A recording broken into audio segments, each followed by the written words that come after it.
Hey guys, some gamer dude here.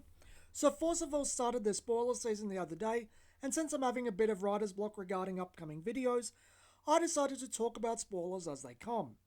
I'm holding off talking about all the rulers until we see some of their support. So let's start with Dark Alice.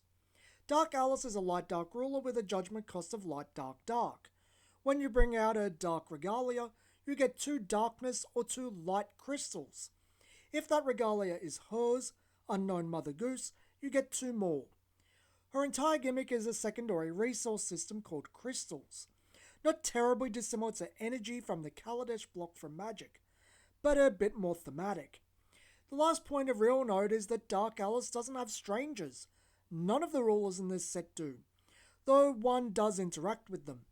Interesting that they stuck with this theme all cluster only to abandon it in the final set. We'll get back to her ruler side later when we talk about other cards. Dark Alice's J-Ruler side has 1200 attack and 1400 defense, which feels like pretty beefy stats. She has a lot of staying power in general. She has both Bane and Drain, 2 of my favourite keywords, so she's aces there. When she enters the field, she can tutor a fairy tale from your deck to the field, which is a pretty good indication of what her theme is going to be, even if we haven't seen any. I actually wonder how powerful she'll be in Wanderer, where she has access to a ton of fairy tales from all prior clusters. But I do suspect that anything she could do has been addressed by now due to Tell a Fairy Tale. She can also pay light and banish 2 light crystals to give any entity Eternal and Barrier. This is neat protection and it can be given to any of your cards. If you can manage to keep enough light crystals around, it's essentially a counterspell of sorts, like Ranger's Guile, except it's an activated ability. It's a good effect, if you can keep it fueled. She can also pay Darkness and banish X Darkness crystals to destroy all Resonators with a cost of X. This is ironically a great way to deal with Barrier. She also gets around decks that put out a lot of Resonators with the same cost.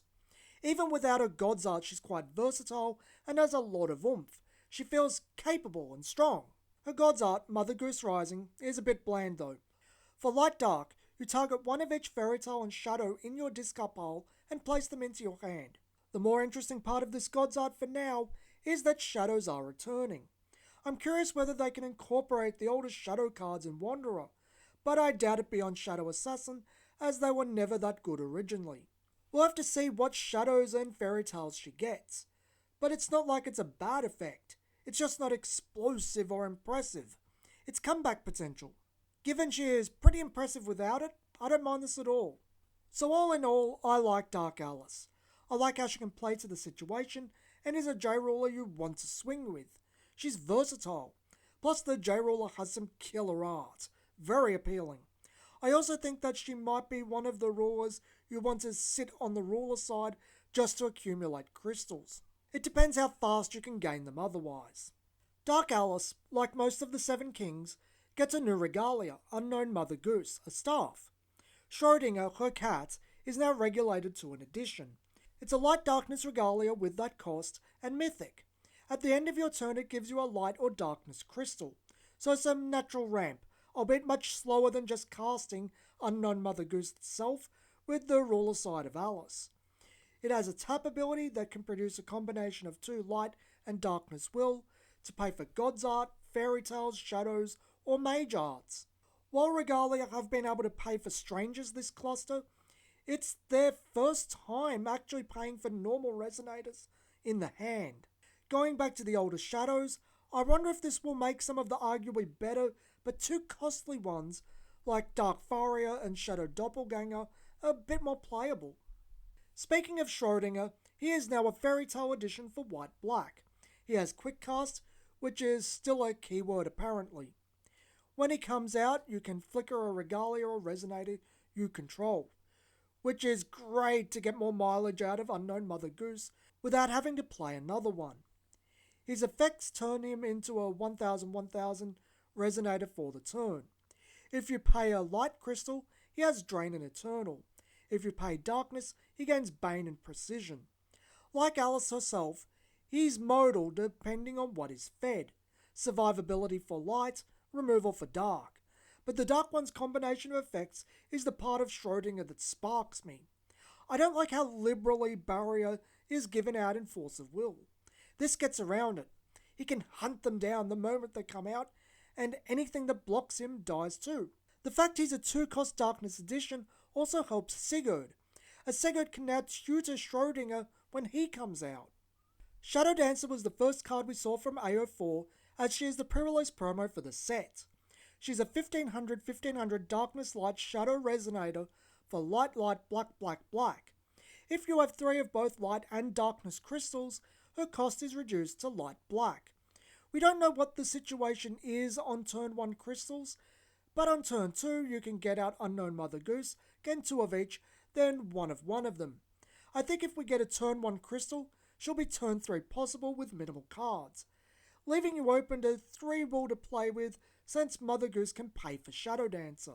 You can, however, turn 2 Unknown Mother Goose into Schrodinger, Unknown Mother Goose flickers and becomes untapped. Now you can use it to pay for Shadow Dancer. That's 3 cards needed in hand by turn 2. Might be a bit much to ask, but it is certainly possible. Regardless, 1500 turn 3 is still extremely good. More so with the keywords I've neglected to mention. First Strike, Precision, and Barrier from Strangers. More power to get around Barrier, that seems to be something of a running theme here. I love Precision as a keyword and think it's very necessary with how liberally Barrier is used. It's a natural answer for it. Shadow Dancer's own effect is enter, banish any number of crystals, draw a card for each light crystal, your opponent banishes a resonator for each darkness crystal. That's got some pretty good uses, especially the darkness side, as it can be a board wipe they can't do anything about. I think the darkness side is much more appealing. Drawing is great and all, but other cards can do that with other effects. Making your opponent sack 3 resonators the turn she hits the board is just so much better. This effect, however, might make you not so willing to go turn 2, but wait till they build a board to get maximum benefit from the Darkness Crystal ability. I will say though, 15 turn 2, or even 3 really, it's more than a bit strong. If you didn't have to use multiple pieces to get there, it'd bother me a lot. It will feel bad for your opponent if it goes off anyway. Our final card for the day, but not final discussion subject, is the World of Dark Alice. Quick cast for Light Dark Dark, it's a 3-mode Mage Art chant with the following effects. Choose 1, gain 2 of each crystal and draw a card. Your opponent banishes a Regalia and you tutor a Darkness Regalia from your deck to your hand. Each player chooses 1 Resonator, then banishes the rest. This one is really nifty. I think all of the modes are super cool, to the point where I kind of think that the card being modal was to limit its uses. All 3 would be great to use by themselves. 2 more crystals of both and a replacement card in hand, great refill if you need it. Regalia control and a tutor? What's not to like there? Only Death Scythe, to my knowledge, can recur itself, and there is no Regalia from discard to hand. It'll start cutting into your opponent's Regalia, and helps you get more crystals with Ruler Side Dark Alice. Finally, nuke the board. You can use Soul Hunt to force that final one off the board, or use Shadow Dancer. Lots of options, I really like this one. I'm not sure how Dark Alice will go against things like Rezard, but I think she's plenty strong and looks like a ton of fun. The last thing I want to discuss is the frame. I'm already kind of used to the new one. Still think it's worse, but I do think some of the syntax issues like modal spells have been cleaned up. I also think it's for the best that Energize was put into the rules rather than be an effect. It should have been like this since Energize was introduced, to be really honest. It was never fair not to, and only takes up space on the card. The more pressing thing is, and this might just be me, but the normal cards are actually harder to read for me than the full art. The normal in this game is now incredibly lazy. Just turning on some layers in Photoshop, you can literally see it's a translucent white layer and some black framing. But they leave the white stroke around the text, and it's kind of hard to read with the white translucent layer. I'm not sure why it's harder to read for me, but it is. Kind of ingenious if you're pushing people to full art. Still wish the font was bigger and more effort was put into the keywords. Regardless, I think this is looking to be a fairly enjoyable set. I can't wait to see what's next. Kinda hoping it's Magna, since I think he's the most interesting of the three rulers mechanically. He's exceptionally wide open. This has been Some Gamer Dude, and thanks for watching.